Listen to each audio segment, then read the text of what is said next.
بسم اللہ الرحمن الرحیم۔ ان اللہ بعث محمد صلی اللہ علیہ وسلم نذیرا للعالمین وامینا علی التنزیل وانتم معشر العرب علی شر دین وفی شر دار من منیقون بین حجارت خشن وحیات سم تشربون القادر وتأکلون الجسیب وتسفکون دماءکم وتقطعون ارحامکم الاسنام فیکم ومنصوبۃ والانعام بکم معصوبۃ۔ ترجمہ: اللہ تبارک و تعالیٰ نے حضرت کو تمام جہانوں کا ان کی بدعمالیوں سے متنبہ کرنے والا اور اپنی وحی کا امین بنا کر بھیجا۔ اے گروہ عرب، اس وقت تم بدترین دین پر اور بدترین گھروں میں تھے۔ دروں اور پتھروں اور زہریلے سانپوں کے درمیان تم بود و باش رکھتے تھے۔ بت تمہارے درمیان گڑے ہوئے تھے اور گناہ تم سے چپٹے ہوئے تھے۔ شرح و تفسیر۔ زمانہ جاہلیت میں عرب کی حالت۔ خطبے کے اس حصے میں امام علی مقام نے عرب کی جاہلیت کی طرف اشارہ فرمایا۔ ان کی زندگی کے چاروں پہلوؤں فکری، عاطفی، اقتصادی اور اجتماعی کی ایسی تصویر کشی کی ہے کہ اگر عرب کی جاہلیت کے بارے میں جو کتابیں لکھی گئی ہیں، اگر ان سب کی چھان بین کریں تب بھی اس خلاصے سے زیادہ نہ پائیں گے۔ اس بحث کو آغاز خطبہ میں انتخاب کرنے کی ظاہری دلیل یہ ہے کہ امام علی علیہ السلام قبل از اسلام کے لوگوں کا اس طرح تعارف کرانا چاہتے ہیں تاکہ ان کا بعثت پیغمبر کے بعد کے لوگوں کی حالت کے ساتھ موازنہ کریں، تاکہ وہ ان کی اہمیت کو سمجھ سکیں اور اس بیش قدر سرمایہ کو اپنے انتشار اور اختلاف کی نظر نہ کریں۔ چونکہ نعمتوں کی اہمیت کا اندازہ اس وقت ہوتا ہے جب ان کی کمی محسوس کی جائے۔ امیر المومنین علیہ السلام خطبے کی ابتدا میں فرماتے ہیں: ان اللہ بعث محمد صلی اللہ علیہ وسلم نذیرا للعالمین وامینا علی التنزیل۔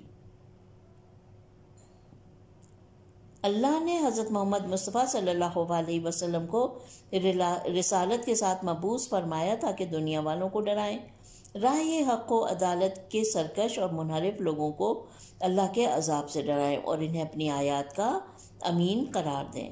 توجہ رہے کہ امام علی علیہ السلام نے پیغمبر اکرم صلی اللہ علیہ وسلم کو صرف نذیر، ڈرانے والا کہنے پر اکتفا کیا ہے، جبکہ ہم جانتے ہیں کہ حضرت بشیر بھی ہیں اور نذیر بھی۔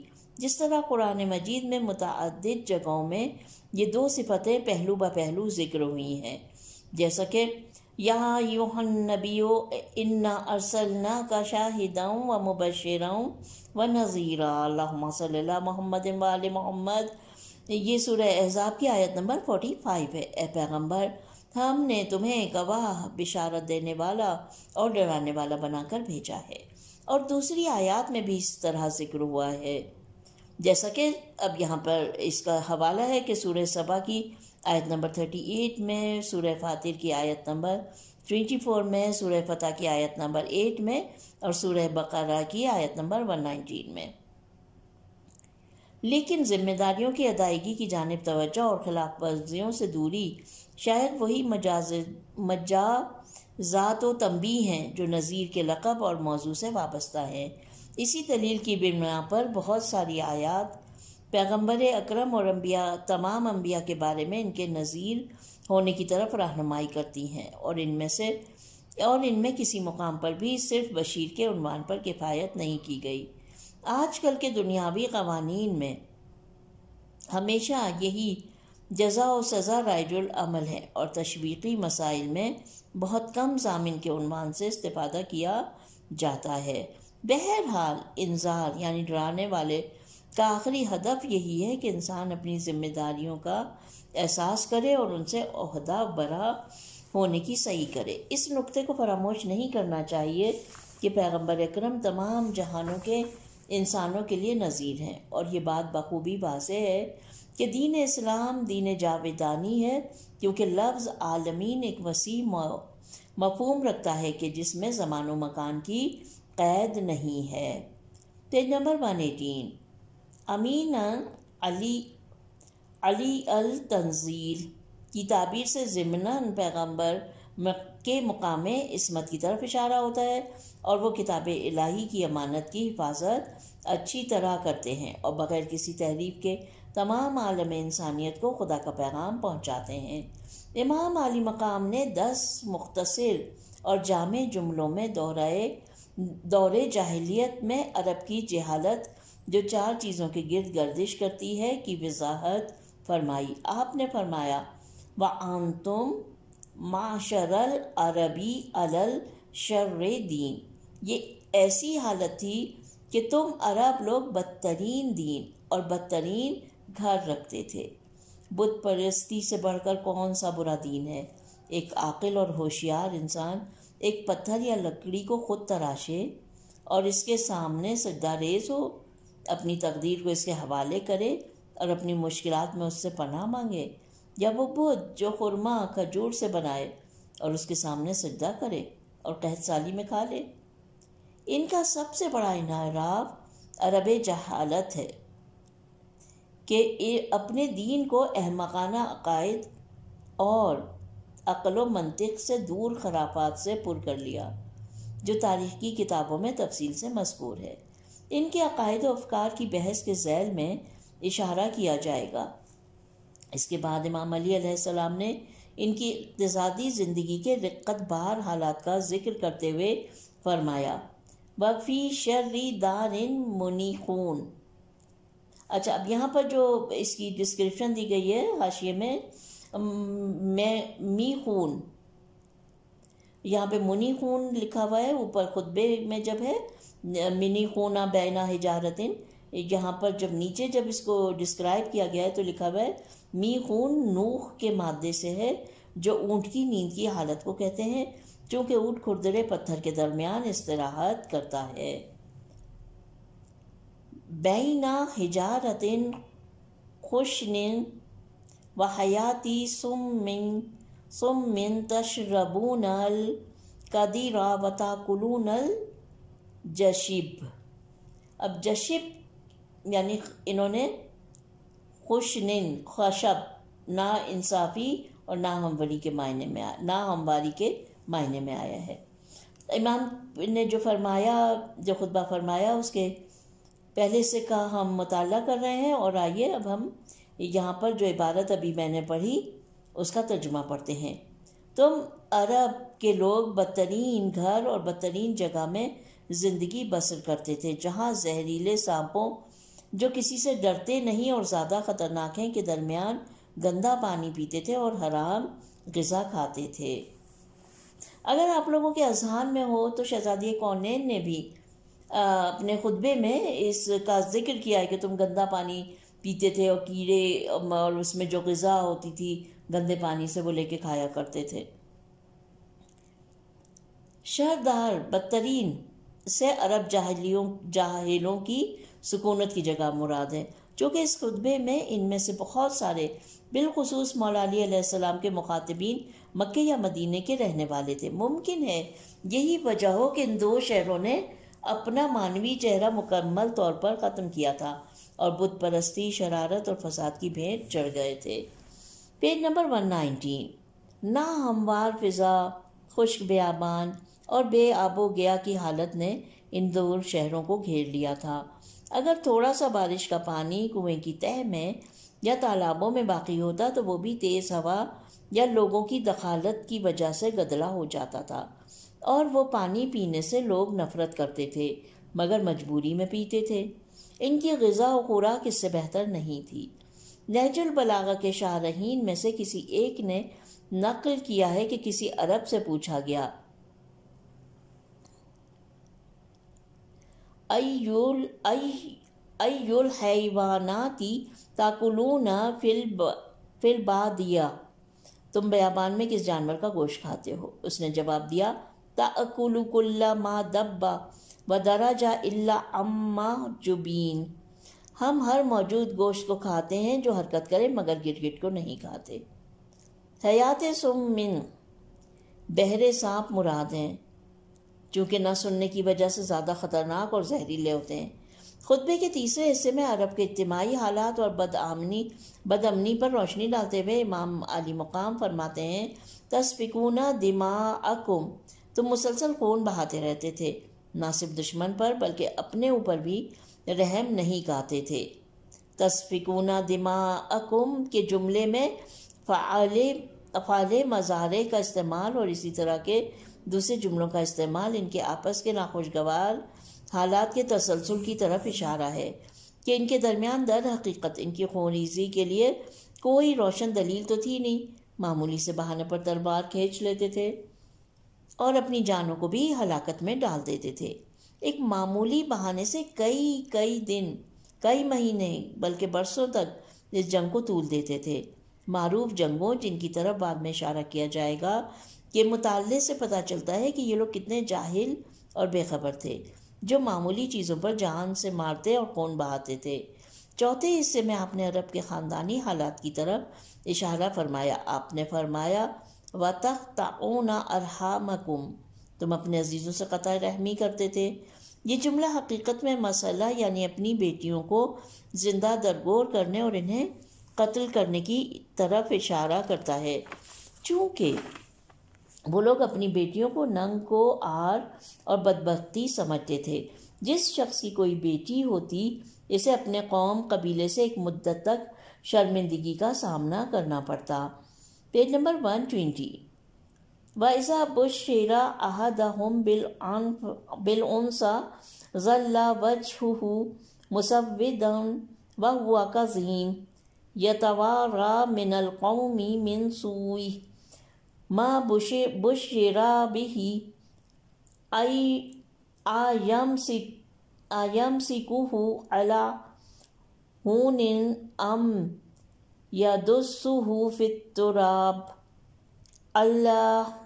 أَلَا سَاءَ مَا يَحْكُمُونَ۔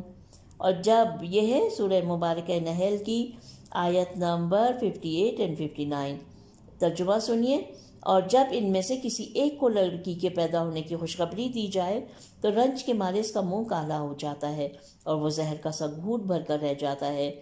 بیٹی کی اس آر سے جس کی اس کو خوشخبری دی گئی ہے اپنے لوگوں سے منہ چھپاتا پھرتا ہے، اپنے لوگوں سے چھپتا پھرتا ہے اور سوچتا رہتا ہے کہ آیا اس کو ذلت اٹھا کے رہنے دے یا زندہ ہی اس کو زمین میں گاڑ دے۔ دیکھو تو یہ لوگ کس قدر برا حکم لگاتے ہیں۔ وہ اپنے فرزندوں کے قتل کے سلسلے میں بھی یہی روش روا رکھتے تھے اور صرف بیٹیوں کے قتل پر اکتفا نہ کیا جاتا بلکہ بیٹوں کو بھی غربت کے خوف سے قتل کر دیتے تھے جو کہ سرمایہ زندگی شمار ہوتے ہیں۔ یہی وجہ ہے کہ قرآن مجید نے ان کاموں سے روکا۔ وَلَا تَقْتُلُوا أَوْلَادَكُمْ خَشْيَةَ إِمْلَاقٍ نَحْنُ نَرْزُقُهُمْ وَإِيَّاكُمْ۔ سورہ اسراء کی آیت نمبر 31۔ اپنی اولادوں کو قرآن صریحاً فرما رہے اپنی اولادوں کو غربت کے خوف سے قتل نہ کرو، ہم ان کو آپ کو اور ان کو بھی رزق دیتے ہیں۔ کبھی یہ ہوتا تھا کہ باپ بیٹے کو ایک چھوٹے سے بہانے پر قتل کر دیتا، بیٹا باپ کو اور بھائی بھائی کو قتل کر دیتا تھا۔ ان کے درمیان قطع رحم بہت خطرناک طریقے سے سرایت کر چکا تھا۔ اس گفتگو کے اختتام پر امام علی مقام نے اپنے معنوی اور مادی مفاسد کو 2 جملوں میں خلاصہ کیا ہے۔ فرماتے ہیں الا سنام فیکم منصوبۃ ولا آسام بکم معصوبہ، تمہارے درمیان بت پھیلے ہوئے تھے اور گناہوں نے تمہیں مکمل طور پر گھیرا ہوا تھا۔ منصوبہ سے اس نقطے کی طرف اشارہ ہے کہ وہ نہ صرف یہ کہ بت پرستی سے شرمندہ نہیں تھے بلکہ اس پر فخر کرتے تھے اور اپنے معاشرے کے ہر گوشہ و کنار میں بت نصب کیے ہوئے تھے۔ معصوبتون اسب کے مادے سے ہے پٹھا جس سے گوشت پوشت جس سے گوشت پوشت وہ پٹھا، یعنی وہ مراد ہے کہ وہ پٹھا جس سے گوشت پوشت ایک دوسرے سے جڑے ہوئے ہوں۔ یہاں پر ان گناہوں کی طرف اشارہ ہے جیسے خون ریزی، قطع رحم کرنا، ناموس پر تجاوز کرنا، مال و اسباب کو لوٹنا، جوا اور شراب اور فحش کاموں کی آلودگی وغیرہ نے تمام وجود عرب کو اپنی لپیٹ میں لے لیا تھا۔ Page number 121۔ اس ترتیب سے امام نے اس مختصر جملے سے عقیدتی اور اخلاقی مشکلات، اقتصادی اور خاندانی انحرافات کی طرف اشارہ کیا ہے۔ ان کی معاشرتی پستی کو 4 نکات میں بیان فرمایا ہے کہ ان میں سے ہر ایک ایک تفصیلی بحث کا متقاضی ہے۔ نکات: زمانہ جاہلیت پر ایک طاہرانہ نظر۔ زمانہ جاہلیت سے مربوط مسائل پر بحث کرنا وہ مباحث ہیں کہ جو اسلام اور عظمت پیغمبر کی معرفت کے لیے ضروری ہیں۔ دانش مندوں اور مورخین اسلام نے ان تمام مسائل کو جمع کرنے کی کوشش کی ہے۔ ہم نے خطبہ دوم کی تشریح میں ان مسائل کی طرف اشارہ کیا ہے، لیکن چونکہ امام علیہ السلام نے خطبے کے پہلے حصے میں اس موضوع کی طرف پرمعنی اشارے کیے ہیں، اس لیے ضروری ہے کہ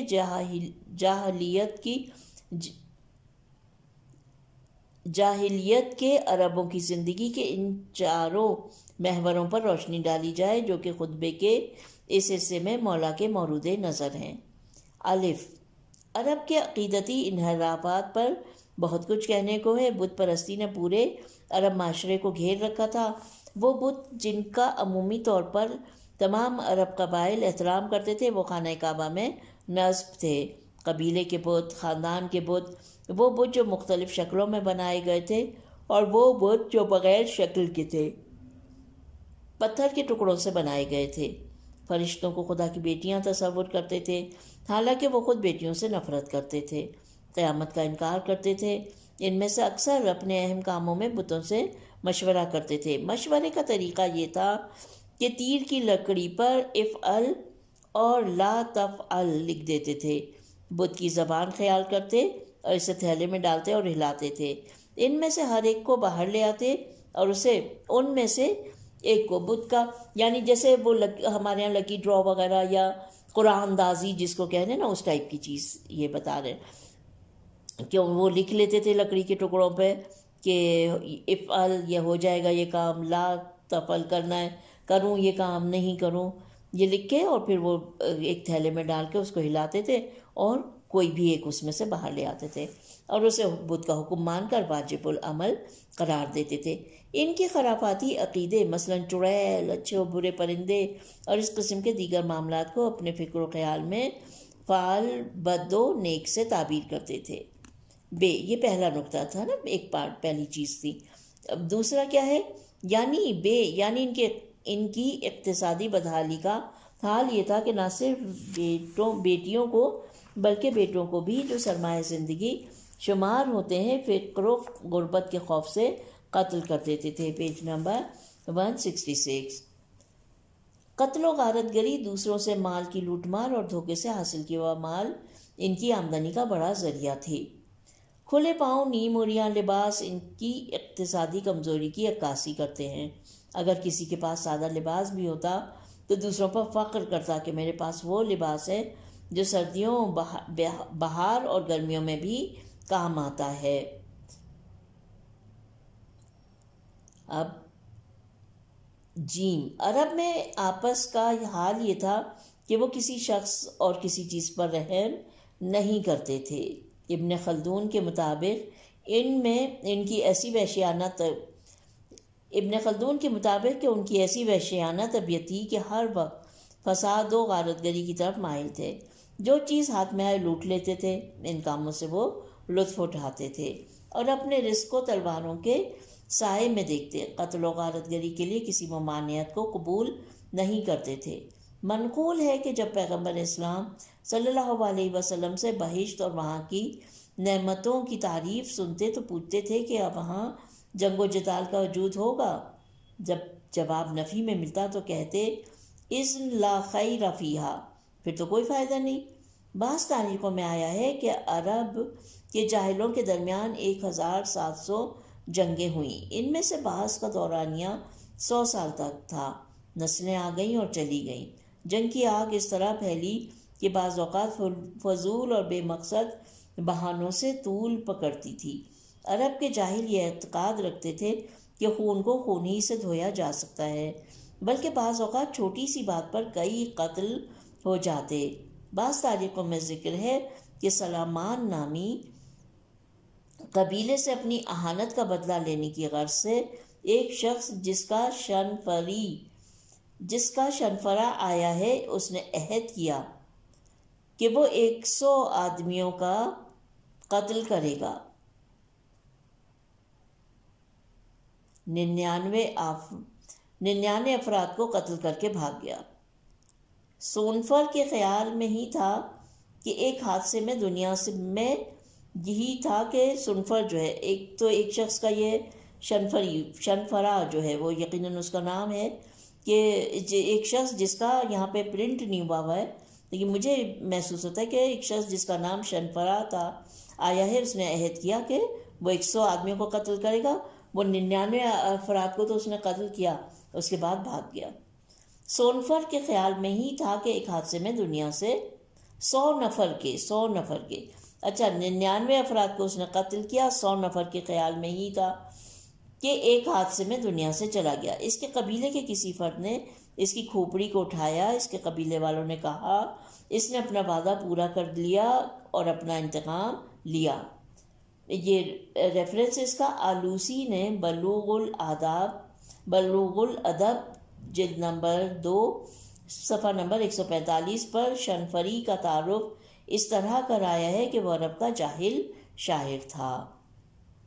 ممکن ہے ان میں سے بعض داستانوں میں مبالغہ ہو، بہرحال معلوم ہوتا ہے کہ جن حالات میں وہ زندگی بسر کرتے تھے ان کے مطابق داستان مناسب ہے۔ اب چوتھا جو نقطہ ہے، اجتماعی خرابیوں کے معاملے میں بھی افسوسناک حالت ہے۔ ان کی زندگی شراب کے ساتھ وابستہ تھی، یہاں تک کہ تجارت کے لفظ سے شراب فروشی مراد لیتے تھے۔ شجاعت و بہادری کے نام پر آدم کشی کیا کرتے تھے اور غیرت و عفت کے نام پر نوزائیدہ لڑکیوں کو زندہ درگور کرتے تھے۔ وہ 3 چیزوں سے عشق رکھتے تھے: عورت، شراب اور جنگ۔ ان کا ایک شاعر یہ کہتا ہے، ترجمہ میں بیان کروں گی، اور ہم پہنچ چکے ہیں پیج نمبر 123 پر۔ جب میں مر جاؤں مجھے انگور کے درخت کے کنارے دفن کر دو تاکہ اس کی جڑیں میری ہڈیوں کو سیراب کریں۔ مجھے ہرگز بیابان میں دفن نہ کریں، کیونکہ ڈرتا ہوں کہ میں نے مرنے کے بعد وہ میری ہڈیوں سے شراب چوس لے گا۔ یہ وہ عقیدہ رکھتے تھے کہ دوستوں اور ہم عمروں کی مدد کریں، چاہے وہ حق پر ہوں یا باطل پر۔ جوا کھیلنے کے اتنے عادی ہو چکے تھے کہ کبھی کبھی وہ اپنی خواتین کو شریک بناتے۔ بدکار عورتیں ان کے درمیان اس قدر تھیں کہ لوگوں کو کھلا کھلا دعوت دیتی۔ ان میں سے کچھ نے اپنے گھروں پر جھنڈے نصب کر دیے تھے تاکہ اوباش لوگ وہاں کھچے چلے آئیں۔ انہیں ذوات العلام پرچم والیاں کہا جاتا تھا۔ اس قسم کی خرابیاں ان کے درمیان اس قدر تھیں کہ سب کا ذکر کرنا طوالت کا باعث ہے۔ مزید آگاہی، حاشیے میں لکھا ہوا یہاں پہ ریفرنس، مزید آگاہی کے لیے کتاب بلوغ الادب، اسلام و جاہلیت و تاریخ الکامل جلد 1 اور سید المرسلین علامہ خوئی کی شرح نہج البلاغہ کی طرف رجوع کریں۔ ہاں، عرب کے جاہل اس قسم کے تھے۔ خداوند عالم نے اسلام کی برکت سے انہیں نجات دی، نہ صرف خرافات، بت پرستی اور پست عقائد سے آزاد کیا، بلکہ ان کی بگڑی ہوئی اجتماعی، اقتصادی اور آئلی حالت کو بھی درست کیا۔ اور یوں مقداد، ابو ذر، عمار اور بلال جیسے افراد کی تربیت کی جو مکمل انسانیت کا نمونہ تھے۔ زمانے جاہلیت کے بعد والے زمانے سے موازنہ کیا جائے تو رسالت پیغمبر اکرم صلی اللہ علیہ وسلم کی عظمت عیاں ہو جاتی ہے۔ ہمارے زمانے میں وسیع تر اور خطرناک شکلوں میں آثار جہالت کا ظہور ہونا تعلیمات انبیاء بالخصوص تعلیمات پیغمبر اکرم سے جدا ہونے کی وجہ سے ہے۔ یہ رسالت پیغمبر کی عظمت کے لیے ایک دوسرا گواہ ہے۔ بدترین گھر اور بہترین گھر۔ قابل توجہ نکتہ یہ ہے کہ عرب جاہلوں کی قیام گاہوں کے بحث میں امام علیہ السلام نے خطبے میں بدترین جگہ اور بدترین گھر سے توصیف کی، حالانکہ خطبہ دوم میں اسی زمانے کی توصیف خیر و دارن و شر جیران بہترین گھر اور بدترین ہمسایوں سے تعبیر کیا ہے۔ توجہ دینے سے معلوم ہوتا ہے کہ سرزمین مکہ کو دونوں عبارتوں سے پہچانا جاتا ہے۔ تضاد نظر آتا ہے، لیکن تھوڑی دقت سے معلوم ہو جاتا ہے کہ ان دونوں میں کوئی تضاد نہیں۔ سرزمین مکہ بہترین گھر یعنی خانہ کعبہ کی جگہ ہے، لیکن طول و عرض میں تمام سرزمین مکہ حتیٰ کہ خانہ کعبہ شرک و بت پرستی اخلاقی کمزوریوں سے بھرا ہوا تھا، لہٰذا ایک اعتبار سے بہترین گھر اور دوسرے اعتبار سے بدترین گھر سے تعبیر کیا جاتا ہے یا کیا جا سکتا ہے۔ Page number 124۔ دوسرا حصہ، خطبے کا دوسرا حصہ۔ نَظَرْتُ فَإِذَا لَيْسَ لِي مُعِينٌ إِلَّا أَهْلُ بَيْتِي فَظَنِنْتُ بِهِمْ عَنِ الْمَوْتِ وَأَغْزَيْتُ عَلَى الْقَضَاءِ وَشَرِبْتُ عَلَى الشَّجَاعِ وَصَبَرْتُ عَلَى أَخْذِ الْقَزِيمِ وَعَلَى أَمَرَّ مِنْ طَعْمِ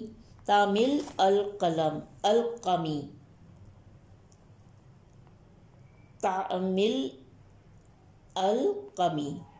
میں نے نگاہ اٹھا کر دیکھا تو مجھے اپنے اہل بیت کے علاوہ کوئی معین و مددگار نظر نہیں آیا۔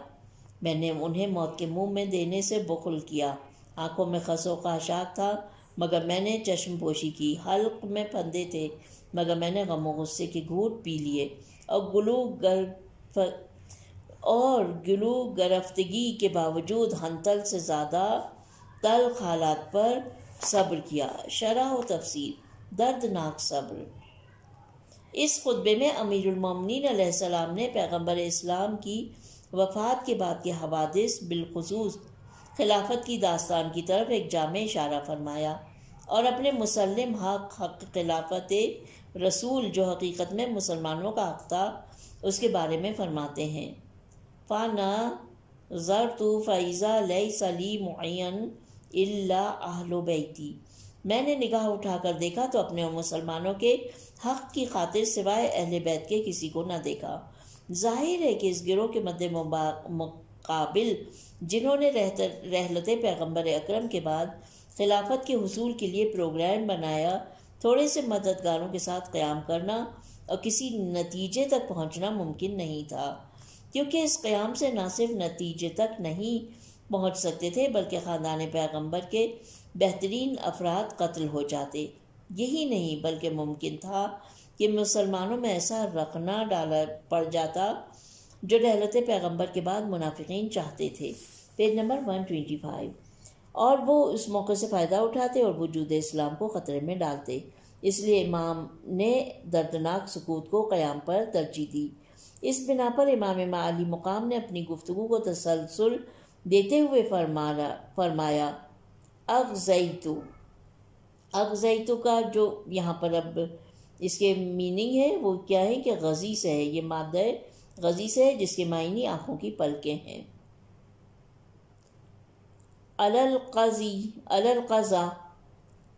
القضا کیا ہے؟ قضا بوزن قضا سے مراد وہ چیزیں جو آنکھوں میں چبھ جائیں اور آنکھوں میں تکلیف ہو۔ وَشَرْبَتُ عَلَى الشَّجَا، شجا جو ہے شجو کے مادے سے جس کے معنی شدت غم کے ہیں۔ وصابرت علی اخی ذل کاظمی، کظم غضب کے ہم وزن ہے۔ راغب نے اپنی مفردات میں سانس نکلنے کی جگہ کو کہا ہے۔ ولا امر من تعمیل القمی، القم مجمع البحرین میں اس درخت کو کہا گیا جو زیادہ تلخ اور کڑوا ہوتا ہے۔ میں نے قیام نہ کیا کیونکہ میں اپنے اہل بیت کی موت پر راضی نہ تھا، حالانکہ آنکھوں میں خس و خاشاک اور گلے میں پھندے تھے۔ گلوگیری کے باوجود حنظل سے زیادہ تخت تھا۔ تلخ حالات میں صبر کیا۔ نکات: نمبر 1، رحلت پیغمبر کے بعد کے طوفان کا رخ۔ یہ ان تعبیرات کی طرح ہے جو امیر المومنین علیہ السلام نے خطبہ شقشقیہ میں بیان کی ہیں، بلکہ ان سے بھی شدید ہے۔ ان سے معلوم ہوتا ہے کہ مولا علی کا خلافت پیغمبر اکرم سے محرومی کی 25 سالہ زندگی میں ہر لمحہ، ہر دن انتہائی تلخ اور کٹھن گزرا۔ اس لیے نہیں کہ وہ اقتدار پر نہیں تھے، کیونکہ آپ نے کئی بار اپنے خطبوں میں تخت و تاج سے اپنی بے اعتنائی کو واشگاف انداز میں بیان فرمایا ہے، چونکہ یہ صرف ایک الہی ذمہ داری ہے، نہ کہ فقر و مباحت کا مقام ہے۔ اس بات پر آپ شدید ناراضی کا اظہار فرماتے کہ لوگ آہستہ آہستہ روح اسلام سے دور ہوتے جا رہے ہیں اور بہت ساری دور جاہلیت کی رسومات زندہ ہو رہی ہیں۔ تاریخ بتاتی ہے کہ بالآخر امیر شام حاکم بنا اور رسول اکرم کی خلافت خود غرضانہ اور موروثی رسول اکرم کی خلافت کو خود غرضانہ اور موروثی سلطنت کی شکل میں تبدیل کر دی گئی۔ اس کے بعد یزید اور اس کے ساتھی تخت نشین ہوئے۔ وہ اس قدر بد اعمال تھے کہ بدترین حکومتوں میں بھی اس قسم کے خود غرض افراد کی مثال بہت کم ملتی ہے۔ Page number 126۔ امیر المومنین کے جامع جملوں سے معلوم ہوتا ہے کہ آپ کی خلافت میں آپ کے خلاف کس قدر سختیاں کی گئیں۔ ایک طرف تو حکومت پر غاصبانہ قبضہ کر لیا گیا اور لوگوں کو ڈرایا دھمکایا گیا، دوسری طرف امام جو جانشینی رسول کے سب سے زیادہ مستحق تھے اور خود پیغمبر اکرم کی طرف سے اس منصب پر فائز تھے، انہیں اس طرح گوشہ نشینی پہ مجبور کر دیا کہ سوائے آپ کے اہل بیت کے اور کوئی یاور و ناصر نہ رہا۔ معروف حدیث میں ہم پڑھتے ہیں، جسے مورخین نے نقل کیا ہے کہ امام علی مقام یہ فرماتے ہیں، اگر 40 عزم مصمم کے لوگ مجھے مل جاتے تو میں ان سے برسرے پیکار ہو جاتا۔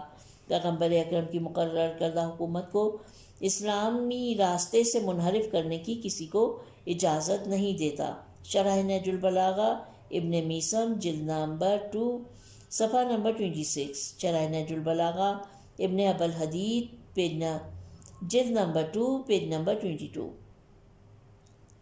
ان تعبیرات سے معلوم ہوتا ہے کہ خلافت کے حامی اہل بیت کے قتل تک سے باز نہیں آتے تھے۔ فرماتے ہیں، میں نے انہیں موت کے منہ میں دینے سے بخل سے کام لیا۔ یہ حقیقت کتنی افسوسناک ہے، اگرچہ اس قسم کے اخلاقی مسائل پورے دنیا کی حکومتوں کے لیے عجیب نہیں ہے۔ یہ احتمال بھی موجود تھا کہ خلافت کے متعصب حامی اس بہانے کی تلاش میں تھے کہ فرزندان امام علی علیہ السلام کی جانشینی کے راستے سے ہٹائیں۔ فرزندان علی علیہ السلام کو، امام علی علیہ السلام کے فرزندوں کو جانشین کے راستے سے ہٹائیں تاکہ اہل بیت میں سے حصول خلافت کے لیے کوئی باقی نہ رہے۔ مگر اس دوران امام علی مقام کی زندگی اس قدر کٹھن اور نہ خوشگوار تھی کہ در حقیقت امام علی علیہ السلام کی پوری عمر کے سخت ترین دن تھے۔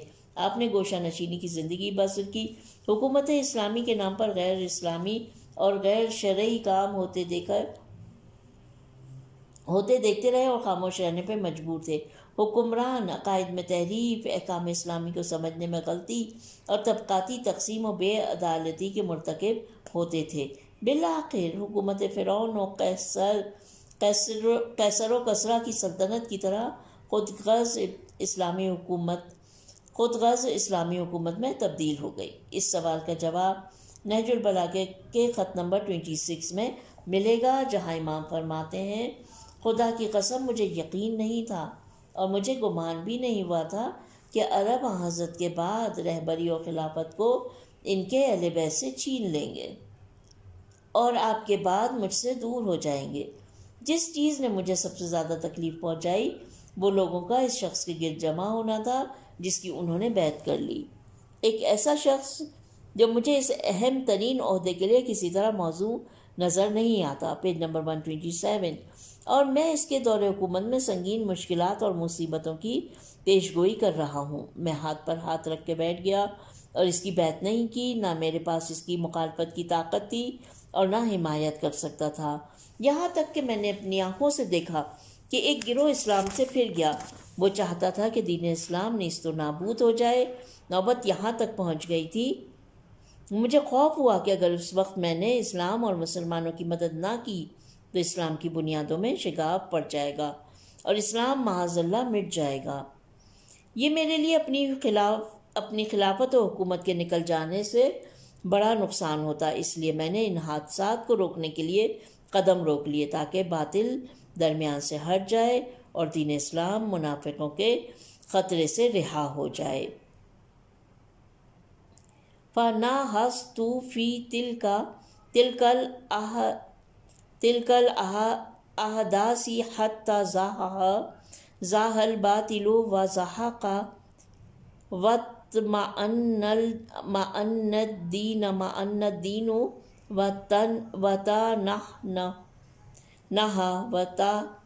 وَتَنَحْنَحَ۔ ان تعبیروں سے معلوم ہوتا ہے کہ اس وقت امام علی علیہ السلام دو مسئلوں سے دوچار تھے۔ ایک طرف سے مسلم حق کا ضائع ہونا اور مسلمان مشاہدہ کر رہے تھے کہ آپ کا حق ضائع ہونے سے ایک عجیب قسم کا انحراف یعنی بحران پیدا ہوا۔ دوسری طرف آپ دیکھ رہے تھے کہ دشمنان اسلام اور منافقین اسلام کو جڑ سے ختم کرنے کے لیے خطرناک سازشوں میں مصروف ہیں، یعنی دشمنان اسلام اور منافقین اسلام کو جڑ سے ختم کرنے کے لیے مسلسل سازشیں کر رہے تھے اور وہ آج بھی جاری و ساری ہیں۔ شرعی، منطقی اور عقلی بنیادوں پر امام علی علیہ السلام نے اسلام کی نصرت کے لیے اہم و مہم کا خیال رکھا۔ اس پہلی مشکل کے مقابلے میں امام کا لہجہ تھام کر رہ گئے اور اپنی بے قراری کو برداشت کیا۔ نمبر 2، کیا امام علی علیہ السلام نے خلیفہ اول کی بیعت کی؟ خلیفہ اول اور سقیفہ بنی سعدہ کے فیصلے کے مقابل امام علی علیہ السلام کا مقام کیا تھا؟ اس کے متعلق مورخین اور محدثین کی آپس میں بحث ہے۔ شیعہ و سنی علماء دانشمند اس مسئلے میں متفق نہیں ہیں۔ شارح بحرانی فرماتے ہیں کہ اگر اکثر علماء شیعہ یہ عقیدہ رکھتے ہیں کہ حضرت علی علیہ السلام نے خلیفہ اول کی بیعت نہیں کی، بنی ہاشم کا ایک گروہ اس مسئلے میں آپ کے ساتھ تھا، لیکن بعد میں ایک گروہ آیا اور آپ کو بالجبر خلیفہ اول کے پاس لے گیا اور امام اور دیگر بنی ہاشم نے کراہت کے ساتھ بیعت کر لی۔ ایک دوسرے قول کے مطابق امیر المومنین علیہ السلام خانہ نشین ہو گئے اور باہر آنا جانا بند کر دیا۔ اہل حکومت نے بھی یہ سمجھ کر کہ آپ تنہا ہیں اور حکومت کے خلاف کوئی مخالفانہ اقدام نہیں کریں گے، آپ کو نظر انداز کر دیا۔ Page number 128۔ یہاں ایک اور نظریہ ہے اور محدثین اہل سنت کی اکثریت کا یہی خیال ہے۔ وہ کہتے ہیں کہ امام علی عالی مقام 6 مہینے تک بیعت سے کرارہ کش تھے۔ جب خاتون جنت اس دنیا سے رحلت فرما گئی، اس کے بعد آپ نے اپنے اختیار سے بیعت کی۔ مرحوم شرف الدین نے کتاب مراجعات میں ایک خوبصورت تجزیہ کیا ہے۔ خلاصہ یہ ہے کہ ایک طرف امام علی مقام علیہ السلام وصیت پیغمبر اور نص قرآنی کے ذریعے ملنے والی خلافت چاہتے تھے، دوسری طرف منافقین اور دشمنان اسلام کو ختم کرنے کے لیے کمر بستہ تھے۔ انصار و مہاجرین کے اختلافات ان کے لیے مزید راہ ہموار کرتے تھے۔ ان کی درخواست پر توجہ نہیں دی گئی، اسی وجہ سے کچھ مدت تک بیعت نہ کی تاکہ پہلے مسئلہ خلافت و امامت کو ثابت کریں اور اس کے بعد اسلام کی حفاظت اور منافقین کی شرارت کے دفاع کے لیے بیعت کی تاکہ دوسرا مسئلہ پروان نہ چڑھے۔ اس کا ریفرنس ہے المراجعات نامہ۔ Page number 84۔ اسی وجہ سے نہج البلاغہ کے بعض خطبوں میں بھی اس معنی کی طرف اشارہ ہے۔ نہج البلاغہ نامہ یعنی خط جو ہے نامہ 442۔ پھر بھی خطبوں اور خطوط کی بحث میں اس سلسلے میں مناسب گفتگو کی جائے گی انشاءاللہ تعالی۔ یہاں پر ہم اپنی اس ریڈنگ کو ختم کرتے ہیں، اور خداوند عالم سے دعا ہے کہ پروردگار عالم ہماری اس کوشش کو قبول اور مقبول فرما۔ ربنا تقبل منا انک انت السمیع العلیم۔ اپنا بہت خیال رکھیے گا۔ خدا حافظ۔